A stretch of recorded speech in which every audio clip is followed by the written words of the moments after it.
So good evening and welcome to the Kabbalistic map of personality, the fourth and final installment in this discussion where we've saved the best to last, because tonight we're going to talk about two character traits that I think we all would love to have more of.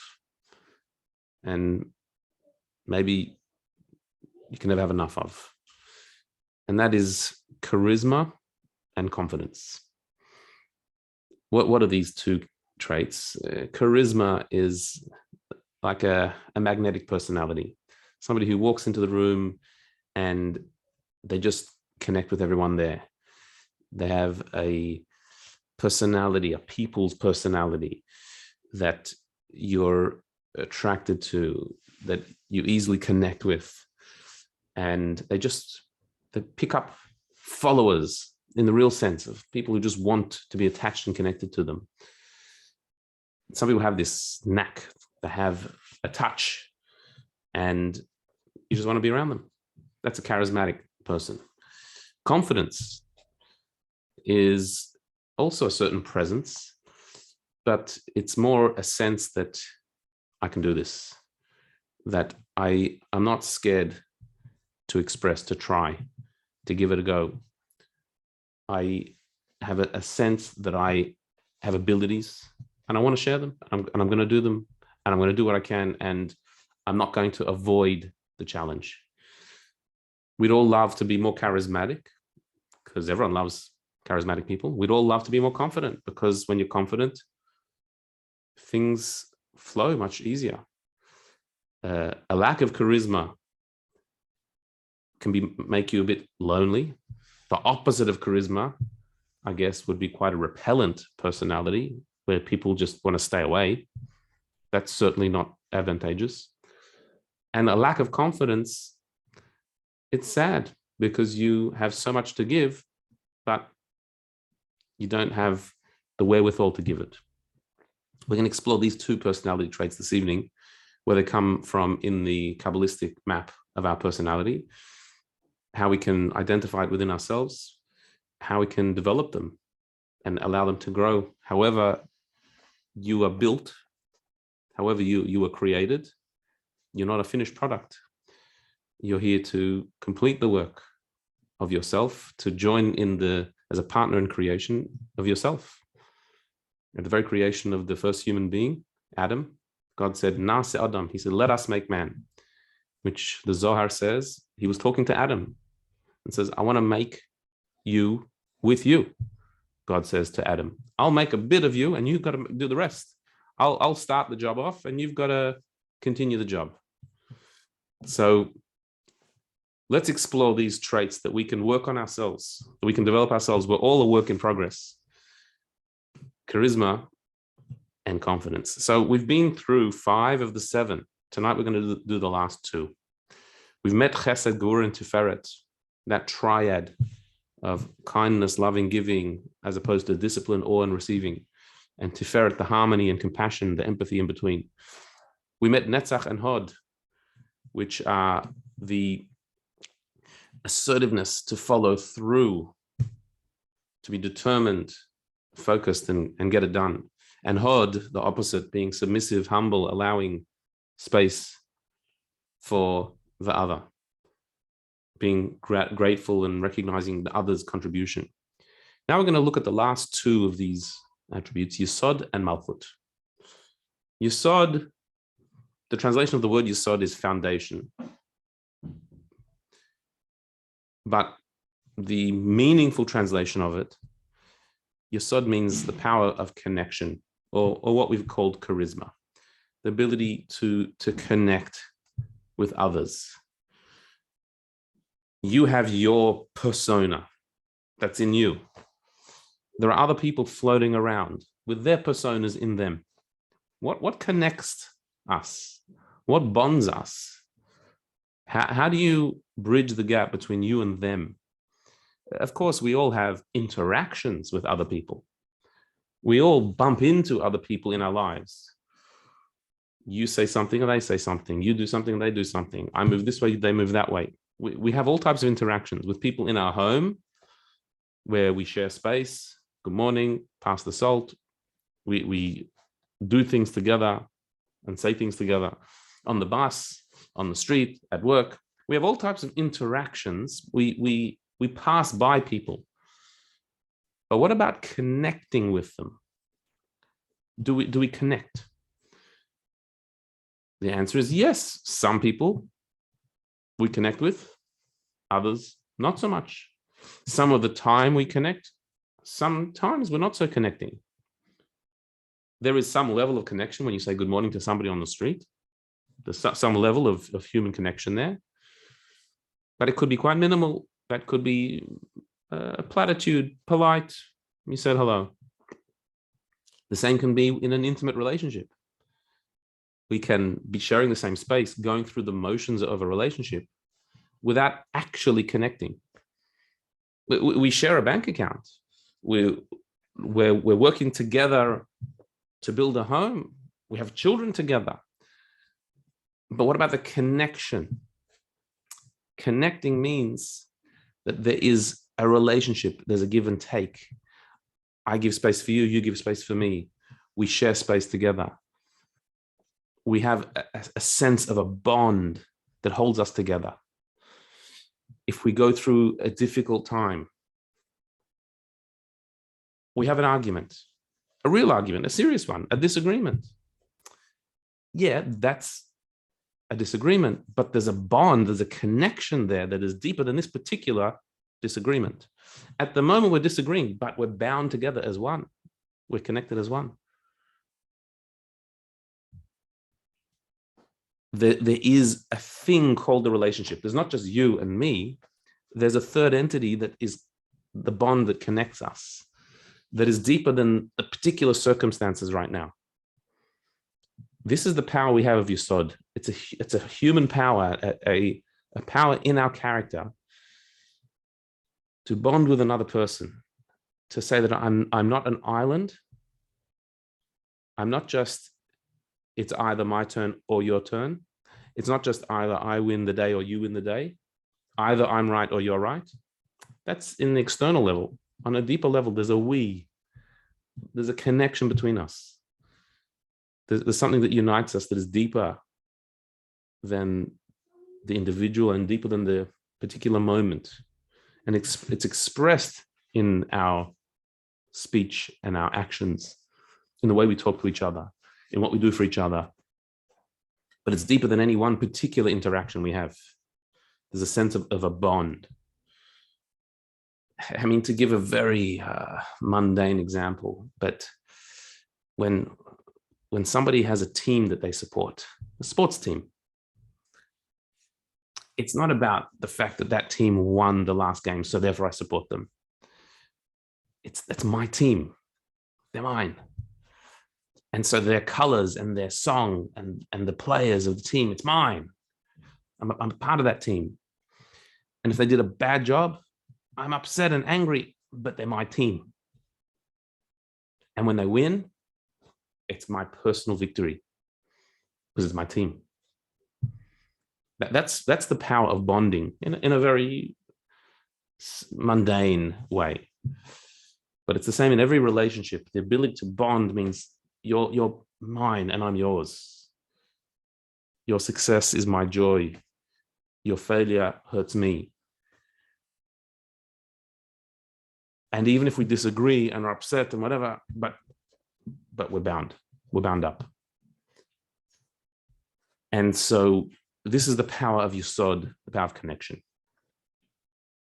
We're going to look at it deeper soon. But first, let's introduce the seventh and final power, the power of Malchut. With Malchut literally means royalty. Being royal, regal. But more broadly, what it means is having a sense of confidence. Being able to express your powers without hesitation. Knowing that you have something to offer and offering it.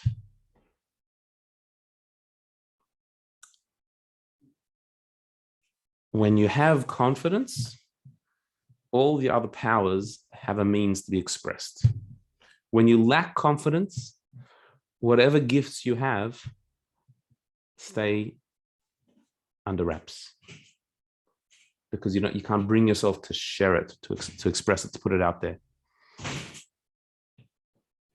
Confidence is the sense that you have something worth saying, you have something worth bringing to the world, you have your own message that is worthy of being listened to. A lack of malchut is where you don't believe that.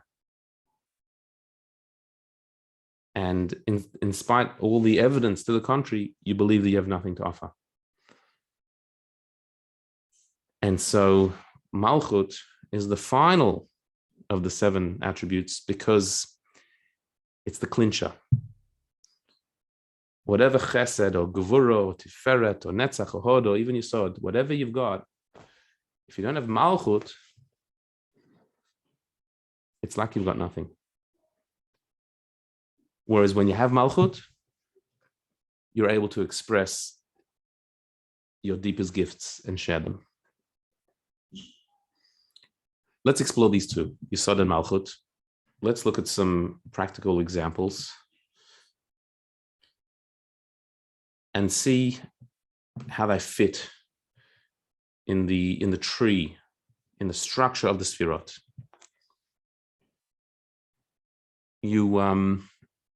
If you joined us previously, you would have seen that there is a structure to these Sfirot based on what the Zohar, the great Kabbalistic work, the Zohar says, that it's like a body, a structure of a body. And the Zohar says, listing these 7 Sfirot, that Chesed is the right arm, Gevurah is the left arm, Tiferet is the body, which we went through previously. Netzach and Hod are the 2 thighs. Yesod is the reproductive organ. And Malchut is the mouth. The idea here being that the 3 first emotions, Chesed, Gevurah, Tiferet, are the passionate emotions. They're how I feel, my reaching out to give, my holding back to receive or to be disciplined, my giving my heart in compassion and empathy. They're emotions, and I guess the classic sense of what emotion we usually mean by emotion, feeling. Chesed is love, Gevurah is fear, Tiferet is empathy. They're feelings of the heart. Netzach and Hod, we met last week, are much more functional. It's about getting over obstacles. It's about recognizing your place. So both Netzach and Hod are that, and Yesod is about connecting outward. And then Malchut is the projection of all of that. Like the mouth expresses in words what you're feeling, what you're thinking. It expresses what's inside. I can only know who you are. I can only know what you're about. I can only know what type of person you are by listening to what you have to say. I can't, unlike many people think, I can't look you in the face and know what you're all about. I can't know your personality at a glance. But once you start talking, once I start hearing what's inside you, once you start expressing, then I can start to get a feeling of who you are. It's through conversation, through talking, through verbal expression, through the mouth, that you project outwards and share yourself with the world. And so Malchut is identified with the mouth, the projection of your inner powers. So if we look at this map here, we'll see that there's actually a very tight system here. Chesed is an outward emotion of loving, whereas Gevurah is an inward emotion of having fear or discipline. So we've got outward, inward. They're the 2 extremes on the 2 sides. And then in the middle is Tiferet, which is empathy. Empathy is not about me, whether I'm outward or inward. It's about you. What do you need? Being in tune with you. So I've got Chesed on the right, stretching out my love to you. I want to give. I've got Gevurah on my left saying, I'm holding back. I'm being disciplined. And then I've got Tiferet in the middle saying, well, forget about me. What do you need? I'm being empathetic, compassionate, and attentive to you. What are you about? The same thing applies to the next triad of Netzach, Hod, and Yesod, but more in the functional as opposed to the emotional and passionate. So Netzach is, I'm going to get over whatever obstacles there are. I'm determined to make it happen. Like Chesed is outward and giving, Netzach is an outward push to get over the obstacles. Hod is a submission, a humility, a gratitude for the other. Like Gevura is an inward motion, but in emotion, recoiling, fearing, holding myself back. Hod is the practical expression of that. It's the humility of giving space to the other. So Chesed on the right, giving, just like Netzach on the right, is expressing determination. Gevura is on the left, holding back, being in awe or fear. And Hod is also on the left. It is holding back with humility, giving space to the other.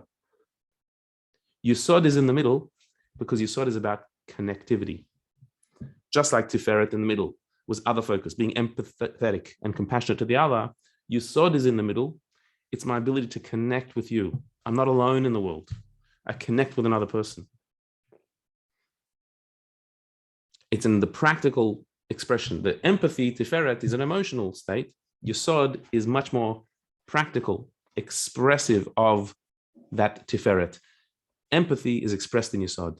If you're empathetic, then you're able to connect with another person. But you have to take that step. You have to go from the emotion down into the practical. Some people have the feeling, but don't translate it into action. Some people want to do chesed, want to do a lot of kindness, but an obstacle comes up and they don't overcome it. They don't have the netzach to overcome it. Or some people want to have discipline. They recognize the need for it, but they don't have the humility to stop themselves, the hod. Or they have empathy. They feel another person's suffering or situation, but they don't have the yesod to actually connect to the other person. So the other person will never know. Your feelings in your heart, the empathy in your heart, they'll never know about it. The top triad is what's going on in your heart. The next triad, Netzach Hod Yesod, is then moving that to be practical. And then Malchut is the projector of all of that, is to actually say it in words and then follow with action. That Malchut is also in the middle line because Malchut is about projecting to the other. The other should experience me, should actually feel my kindness or empathy or gratitude or determination or my connection with them. They should feel it. I need to put it into words. I need to say it. It's not enough to feel it. It has to be expressed. And so Malchut is the mouthpiece that expresses the six above it. Let's examine now a Yesod character and a Malchut character. And as we've always done, we're going to exaggerate a little bit and think of somebody who's extreme Yesod, someone who's extreme Malchut. Nobody is exclusively either of these. We all have a bit of Yesod, a bit of Malchut, some more, some less. Like all of the faculties, we have them all. But there are some people who excel in certain areas and others who are deficient in certain areas. Let's have a look. So if we'd speak about a Yesod person, what would their disposition be? What type of character are we talking about? Well, a Yesod person is charismatic, as we said. They have a certain way of connecting with people. You remember them. You have an interaction with them and you remember them and they remember you. They're very connectable, relatable people, Yesod people. And they're relationship people, they're sociable people. Outgoing, not in the sense we've spoken previously about outgoing, like a chesed person is also outgoing. Not necessarily that they're so loud, but they have a way of seeping into other people's lives. They're not just living their life and screaming it out to share. They're interacting. It's very different. To be a loud, outgoing person, you might be the life of the party. That doesn't necessarily mean you're charismatic. Not every life of the party is likable. Sometimes they're loud and overbearing. A Yesod person is not that. A Yesod person is a connector. And so you enjoy their presence. You feel a bond with them. They're able to create that bond and do it quite quickly. That's why in their relationships, a Yesod person becomes your best friend right away. You meet them, and it's like you've known them forever. Some people just have this certain warmth about them that it's like they've become an old friend, and I just met them. That's an amazing skill, a talent of connecting with someone. They communicate well. They express themselves well. Doesn't mean that they use fancy language. That's not good expression. Good expression means that they say things in a way that you get what they're saying. You understand. They have a good choice of words for you, for the recipient. They say it in a way that you get it. It reaches, the message reaches you. And therefore, a good Yesod person is a major networker. They work the room, not in a slimy way, in a way that like they've made connections for life. They walk into a room and if they don't already know everyone before they went in, by the time they leave, they know everyone. That's an amazing bonding power that this Yesod person has. And the purpose of this power, why God created us with Yesod, is so we can create those attachments, attaching ourselves to the right people and the right things. We need to use our discernment, our judgment, to connect with people and to connect with things, meaning ideas, philosophies, to be bound up to the right team. It's great to have a sports team, but to also have associations, to join a club, a community, be a part of a group and make it yours and give yourself over to it. Something bigger than yourself. That's why we've been given the power of Yesod. So we don't live like that lonely island, but we're actually a part of something bigger than ourselves, and we'll give ourselves over to it.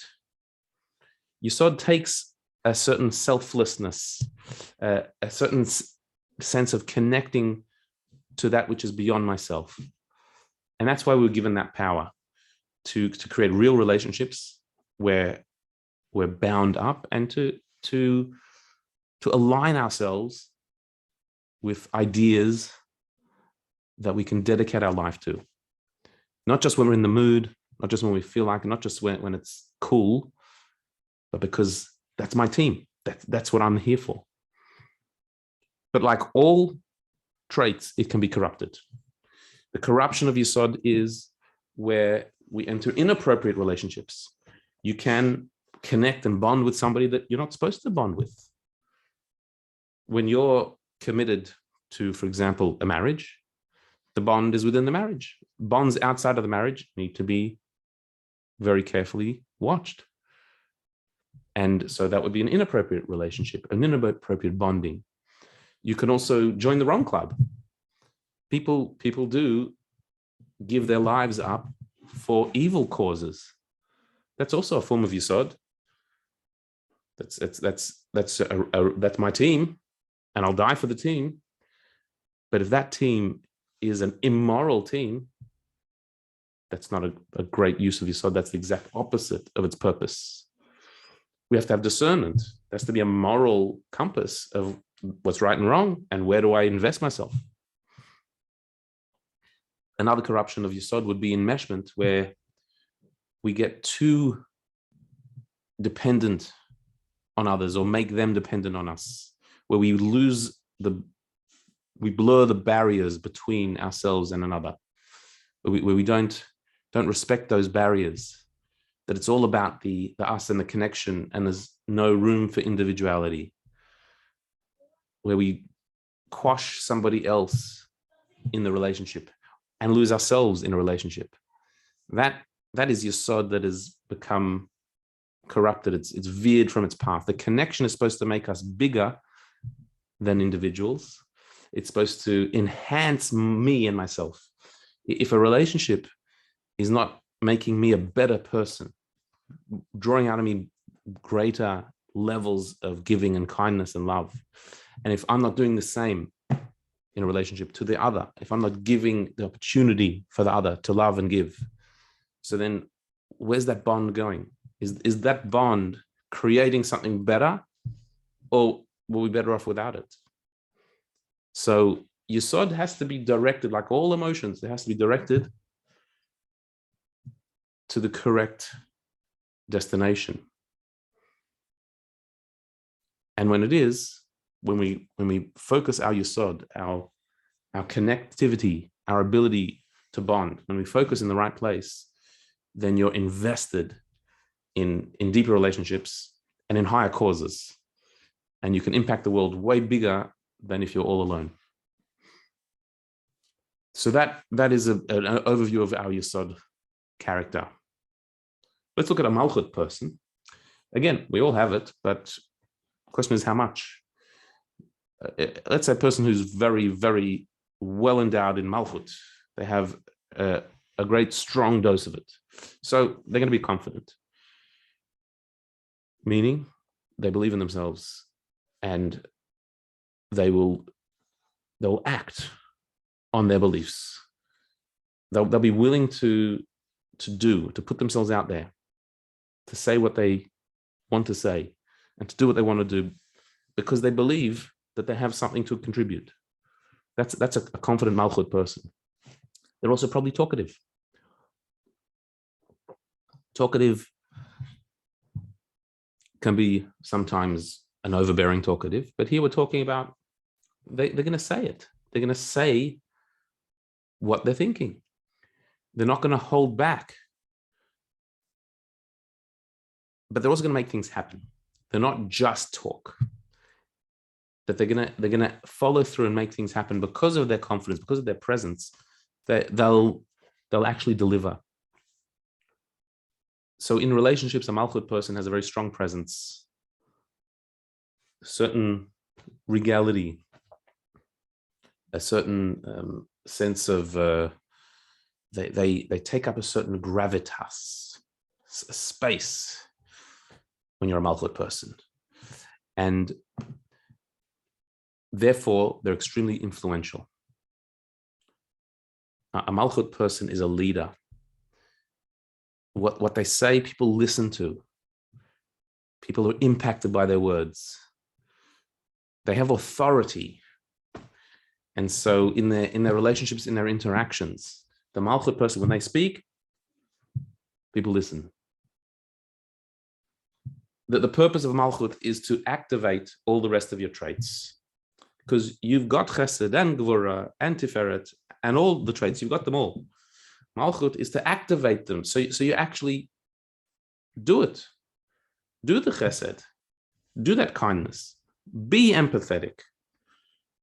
Overcome whatever challenge there is. Express gratitude. It shouldn't all be all these good intentions that we have, because we all have so many good intentions. But without Malchut, it remains a good intention. And that doesn't help anybody. Malchut is, I'm going to act on my intentions. I'm going to follow through with it and say what I need to say, do what I need to do. That is the reason we're given the power of Malchut, to express all of the other powers.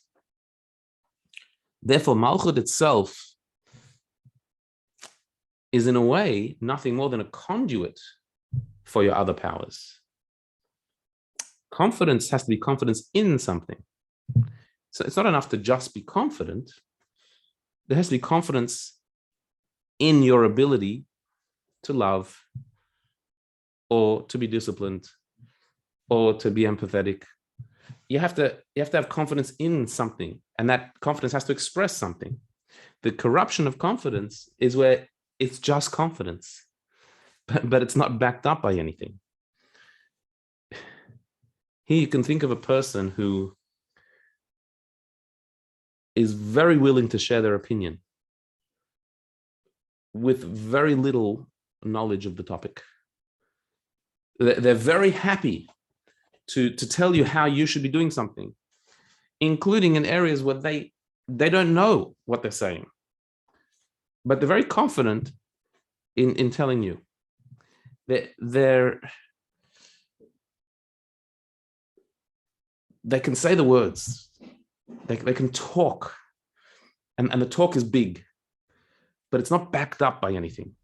This is the corruption of Malchut, where Malchut is a thing of its own, as opposed to the conduit of the character traits behind it. When you channel your good character through Malchut, through confidence, so then your goodness is expressed. When you just build confidence, when you just work on being confident in and of itself, for itself, then you become a big talker. You have to be working on your character. You have to be improving your character, and then working on your malchut to express that character, to have the confidence to do it, to follow through on your good intentions. But if you don't have the good intentions in the first place, you just have the confidence, you'll be very loud, but you won't be impacting the world very well. So while Yesod and Malchut both represent two very admirable character traits, charisma and confidence, both of them can be misled, misguided. You can have charisma that leads you into backing the wrong team and entering the wrong relationship. You can have confidence that is empty of any content and hasn't got much to offer. But for most of us, we're not either of those extremes. We're not extremely charismatic, perhaps. We're also not terribly enmeshed or lost in our relationships. We've got a bit of Yesod here and there, and we can work on it. We can work on being more of a bonder, more connected, more committed to the cause that's bigger than me, more invested in the relationship. That's our Yesod power. And Malchut, we could all do with a bit more confidence, but confidence in you, in what you actually have, in the traits that you were given and you were blessed with. So let's do a bit of a Yesod gauger to see how much Yesod you may or may not have. We'll go through a few scenarios and questions and think what your natural response to these situations is, and we'll see how it fits on the Yesod gauge. How many people living in your building or your street can you name? Name, like say their first name. Now, obviously, this could depend on what type of building you're in. Some buildings are like a kibbutz; they're all friendly, everyone knows everyone. Other buildings are quite unfriendly and not so sociable and interactive. But what are you? Are you the person who would know your neighbors, know them by name, and be familiar with the people who you live next door to? Or are you the type who just minds your own business, avoids them, not because who they are, because of who you are? Do you greet your neighbors? Or do you just say hello? Or do you actually take an interest? How are you? How things? Are you actually connected to them? So here, again, it's a generalization, but if you're the type that you know everyone on the street, you could name, this Mrs. Brown and Mrs. and you know everything that's going on in everyone's lives, Well, that's an extreme Yesod person. Like you've connected with everybody. I don't mean just in the busybody that you're watching other people's business. You've spoken and connected. They know you. You know them. You're the neighborhood watch person. You're the volunteer. You're the one who organizes the barbecue for the block. If somebody goes away, they'll ask you to take their bins out. You're the person who's connected with your neighbors. That's a strong Yesod person. A strong Yesod person doesn't just greet and say hello. They take an interest, even in strangers. These days in big cities, neighbors come and go. Neighborhoods are not like a neighborhood like it used to be. And so people can be quite blasé about the people they live next to. Oh, they're here now, they're gone later. Well, and that's fine. That's fair enough. There's no obligation to become best friends with all of your neighbors. But if you're a weak Yesod type, you don't want to be connected to anybody. You don't want to mix with the community so much. That's a lack of Yesod. If you're a strong Yesod person, you just naturally do. You naturally bond just over a neighborly chat. So how you react to this could be an indication of how much Yesod you have deep inside of you. Let's look at another one. Have you maintained friendships from childhood, teenage years, young adulthood? How many of your classmates are you still in touch with? People you grew up with. Now, again, you may have moved countries. You may be living very far away from where you grew up. You may have had a terrible group at school that were really not nice. You may have had a terrible time there. You were excluded and bullied. And of course, there are extreme examples everywhere of reasons why you may have not maintained friendships from your childhood. Maybe you were in a school and there were only 3 kids. There are many reasons why you may not have. But the question is, what type of person are you? Are you the type of person who holds on to friendships? Do you keep in touch with people? Do you maintain an interest after you're not forced to be in the same space because you're in the same class? Do you make an effort to reach out to those people and keep up the connection, or not? Is that just not something your friends are are the people who you're around? Your circle is whoever happens to be in your space at the time. Again, there could be many reasons why, but a strong Yesod type is a person who makes friendships and keeps friendships. That we grew up together and there's a bond that unites us and connects us, and it'll always be there. And a good Yesod person will make the effort to keep in touch. They'll send the message, how are you doing? They'll organize the reunion and know how to find people. That's a strong bonding person. Friendship, the Talmud teaches, is something that you need to acquire. You need to invest to have a friendship. We have acquaintances. We all have acquaintances. There are people we work with, and the people who are around us, and people who are related to us. And like, a friendship means way more than that. It means that you've invested yourself in caring, in connecting, in saying that we have a bond, and that bond is worth putting effort in keeping in touch, in sharing experiences together. Some of us are really naturally great at that, others not. Not because we're not nice. Yeah, you're a lovely person. Just you're not so good at keeping in touch with people. That doesn't make you mean, doesn't even make you antisocial. Maybe you're busy, like everyone's busy. But when you have a keen sense of Yesod, or when you're more in tune with your Yesod, you make that effort because the bond is important. And so some of us will have these childhood friendships that we've maintained, and others less so, depending on our Yesod gauge. And another example would be in an Uber or a taxi. Do you chat to the driver or go about your business? again, I know it's a big generalization. Sometimes it's the driver. Does the driver want to chat or not? Or not? Some drivers are chatty. Some are not interested. Are you busy or you're not busy? You have to make a phone call. It's fine. It's accepted etiquette to get in, say hello, and then go on the phone. It's totally acceptable.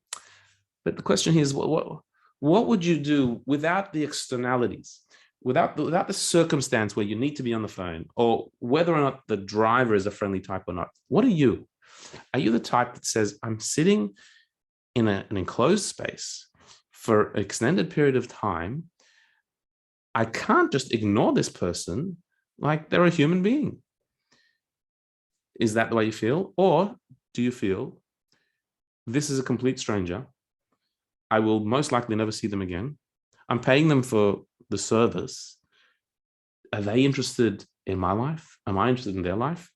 Both approaches are fair. It is completely fair to say that the Uber driver does not need to know what I'm going through, or how my day is, or my opinion on the election, or anything else. Like, it's fair enough to say that.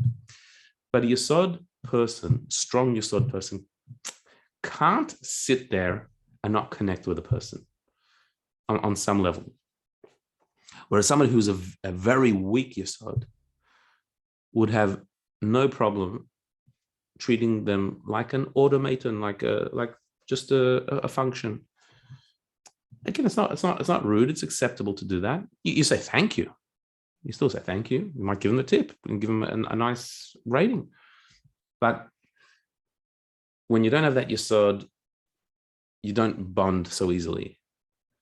It's just a taxi driver. When you have a lot of Yesod, you have to have that conversation. So where are you naturally? That will give you a bit of a measure of your Yesod. So your interaction with your neighbors, your connections with your old school friends, the way you speak to a stranger in a Uber. These are some of the tests, some examples of a test of some Yesod. Where is your Yesod power? Let's look at Malchut now, a Malchut meter. Malchut, we said, is your confidence, your ability to express what's inside you. So let's look at a few scenarios. Do you like public speaking? Some people love it. Some people hate it. Many people dread it. But even those who dread it might enjoy it. Do you relish the opportunity to express publicly, or do you recoil from it? A big part of that is a question of confidence. Getting up in front of a crowd is daunting. But if you have something to say and you've prepared it and it's worth hearing, so then you have a sense of mission to get up there and to say it. Whereas if you feel that you don't have a message, you have nothing, well, why should they listen to me? If you lack that confidence, that Malchut confidence, there is perhaps nothing more terrifying than getting up and having to speak. So, of course, there are other factors in people enjoying public speaking. There are people who just do it for a living and they've got used to it. And there are people who have never experienced it, never done it, and so they recoil from it. And that could be just circumstances. But imagine that you had an important message and there was an audience waiting to hear. Would you jump up and say it, or would you rather send somebody else? Malchut is, I've got a message I'm getting up to tell. I've got to share it. So that might give you a little indication of where your Malchut is. Then another example, what attracts you more? The path less followed or the well-beaten path? What are you more comfortable with? What are you attracted to? What draws you more? There's a way of doing things that's the path less followed. No one's really tried that, or people discourage that or say, no, that's not the way. Or there's the way that everyone goes. It's safe. It's tested. It's the beaten path, the well-beaten path. Which one Which one excites you? Which ones are you comfortable with? Where are you drawn to? Are you drawn to the comfortable path that everyone's trodden already? I'd understand why. You sure you want to go on the path that no one's trying? There's probably a reason why no one's gone that way. So wouldn't it make more sense to go in the path that everyone goes? Or is there something about the untrodden path that you want to blaze your own path? You want to go that way and explore that way. Again, it's a big generalization. If one path is safe and the other path heads off a cliff, so then the choice is much more obvious. I'm talking in just very, very general terms without other details. The only difference between the two is one is well beaten and one is less followed. That's the only difference. They're both equally safe, but there's an unknown there. You don't know what's that way. And this way, everyone knows that. A Malchut person wants to blaze their own path. They're attracted to doing that. It invigorates them. They get enthralled by the idea of like, I'm going to make my own path. I'm going to try. No one's gone that way, so let me try. Because Malchut has that confidence that I can do this. Whereas a lack of Malchut would definitely not choose that and would choose a safer path, the way everyone goes. I'll go the way everyone goes. To go against the tide takes a certain Malchut. To go with the flow, you don't need all that much Malchut for that.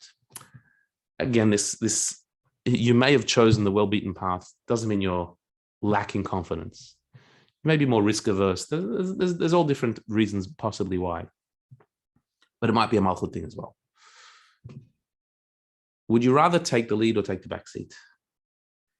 In circumstances, whether it's at work, where there's a task that needs to be done, somebody needs to take the reins, to lead, to make it happen, and others will follow. Others will be subordinate to you, and you'll direct them. Does that attract you? Do you want to take the lead, make the calls, or would you rather somebody else make the calls and you'll gladly follow? You'll gladly do what needs to be done. If you have that natural leadership tendency, that's Malchut. That I can be the visionary. I have the confidence to say, this is the way we're going. I'm going to decide that way. And I'm going to take responsibility for that decision. I chose it. I can't blame somebody else. I made the decision. So I'm taking that leadership position. Or would you say, no, I would rather let the responsibility be on somebody else's shoulders. And if it goes wrong, it wasn't my fault. I was just following orders. I was doing what I was told to do. Malchut allows you to step up to the plate and say, I'm going to make this happen. I'm going to lead. And even though leadership is something that, on the one hand, we can't all be leaders, right? There has to be followers. If everyone's trying to be a leader, so then who's the follower? So surely we can't all be leaders. Some of us have to be followers. We have to let some people direct us, and we will follow the path. We can't all go on the unbeaten track. Once somebody's gone on it, it's a beaten track now. We can't all find our own track. So surely we can't all be leaders. Can we all have this Malchut? So here's a quote from the great mystic Rabbi Nachman of Breslov. He said that every person has one area of life in which they are king or queen of the world. There is something in you that makes you the king or the queen. You are the absolute leader of the world. There is a contribution that you have to make to the world because no one else will do it. No one else has your soul. No one else has your gifts in that exact combination. And so there is a certain area of life that you are the king or the queen of the world. You are the one who has to give the world. And if you don't, no one else will. It's your personal contribution. For some people, it may be something quite earth-shattering. It may be a huge invention or discovery, or building something very big that changes the entire world. For others, it might be something much more subtle. It may be just in your little corner of the world where you can influence maybe only one person. But influencing that one person, only you could do. And if you don't do it, that person won't be influenced. And the ripple effect of their influence, which will affect the next and the next and the next, will not happen if you don't do it. And so just as dramatic as it is to save the world, it's also equally dramatic to save one person. And you have that mission. There is something that you're the king or you're the queen. And the only thing standing in the way of you doing that is Malchut. If you don't have Malchut, if you don't have that sense of royalty in yourself, the confidence that you have a contribution to make, if you don't believe it, well, it won't happen. But God believes it. That's why he created you. He had 6 billion people in the world. What did you add? Let's see. There's something that only you can give, and that makes you the king or the queen of the world. And so, yes, we are all leaders. Some of us are leaders of entire nations. Some of us are leaders of entire communities.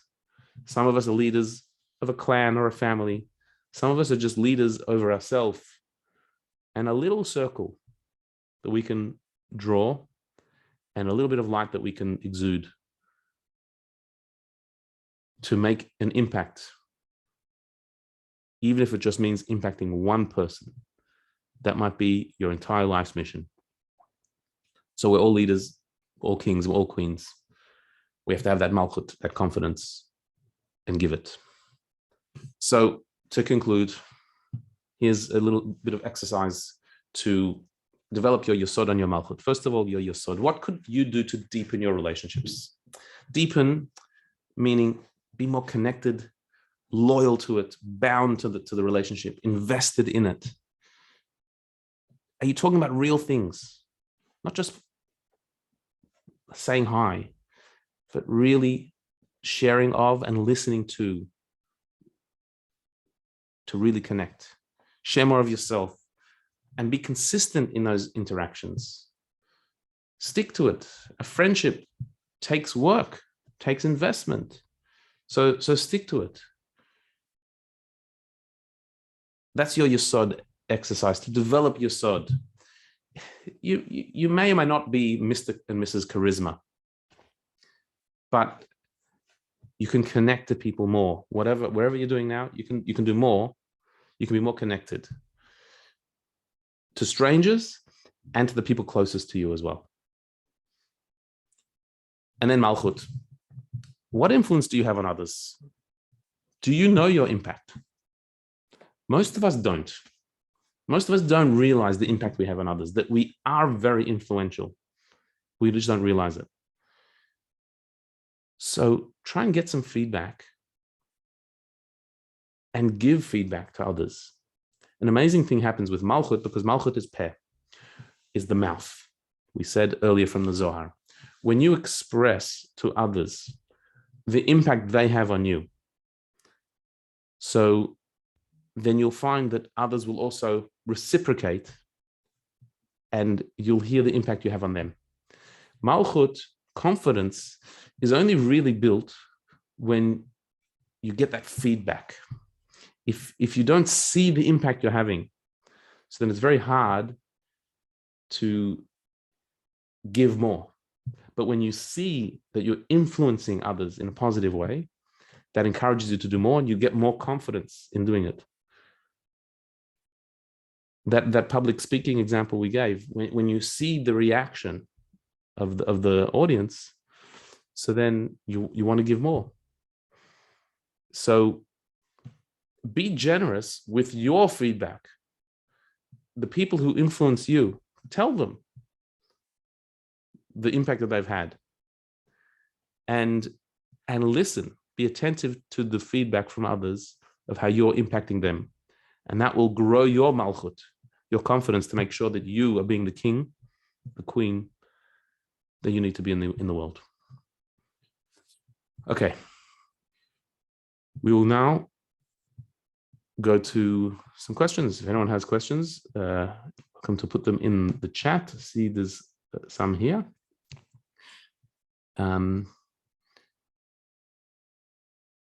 Okay, so here's a question. Great session, Rabbi Moss. I'm reading it out because it's feedback, and even though that's not a question, but as I just said, you got to read the feedback and take it seriously. Don't ignore it.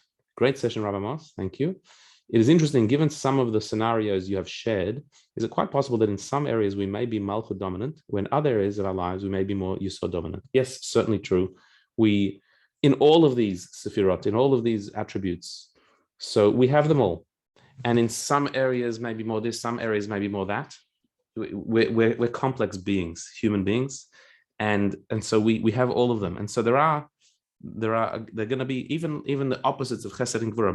Yisod and Malchut are not opposites. Charisma, confidence, they go well together.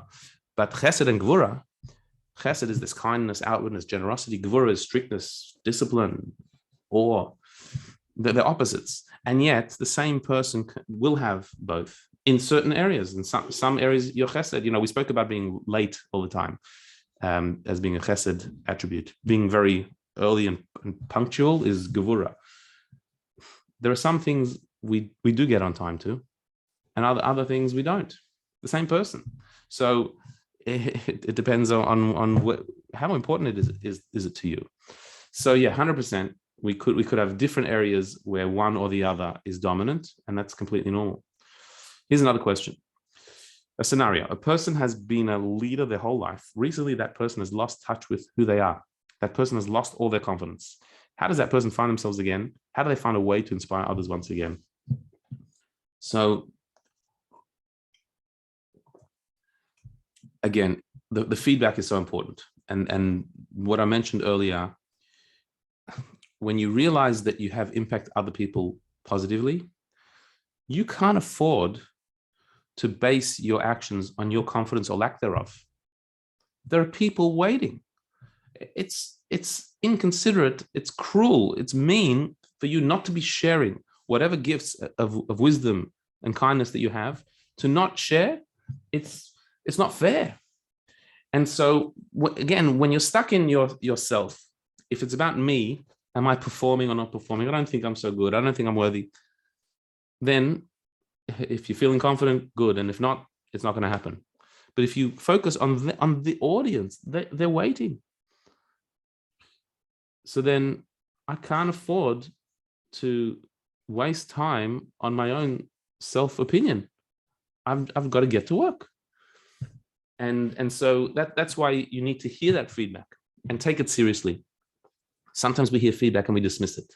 When you don't have confidence and somebody gives you a compliment, you say, they don't mean it, they're being polite.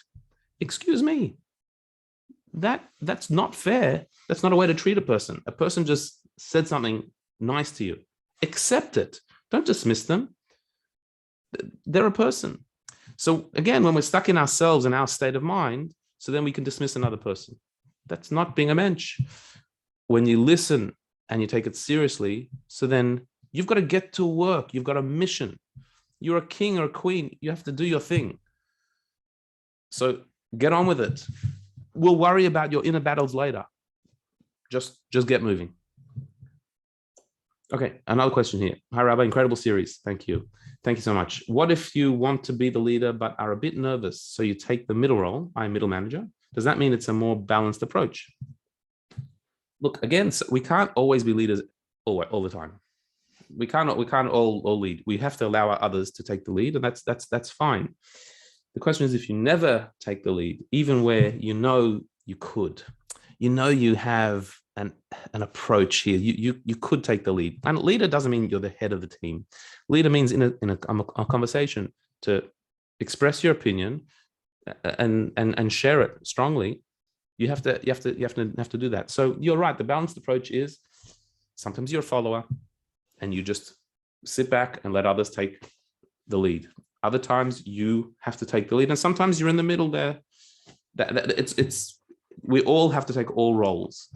The problem is where you could have said something, you had something to say, and the only thing that stopped you was you weren't confident. That we don't know what we're missing out on when people do that. And so for ourselves, we can't let that happen, and we can't let it happen for others as well. Make sure you're not shooting down other people's opinions, so next time they won't share their opinion. Don't be overcritical so people won't want to say anything because they're going to be shot down. Make sure every idea is given air, is appreciated, and thought about. Sometimes something that sounds crazy at first will actually be a really great idea.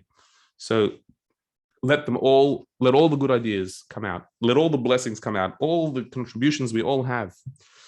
All of the leadership qualities that we have. All the gifts, the blessings that we've been endowed with by God. Let them all come out. Let them all be expressed. And collectively, we will really create a world that encourages the king and the queen in you and in me and in every person to be expressed fully. Amen. Thank you so much for joining. It's been a great series. Please God, we'll start a new series, and that will be advertised in the coming days. And I wish everybody a Chag Sameach, a good Yom Tov for Shavuot, the festival of the giving of the Torah, coming up this Saturday night. If you'd like to join us, we're doing a dinner and an all-night learning program. So those who are nearby, we'd love to see you. All the best. Thank you very much.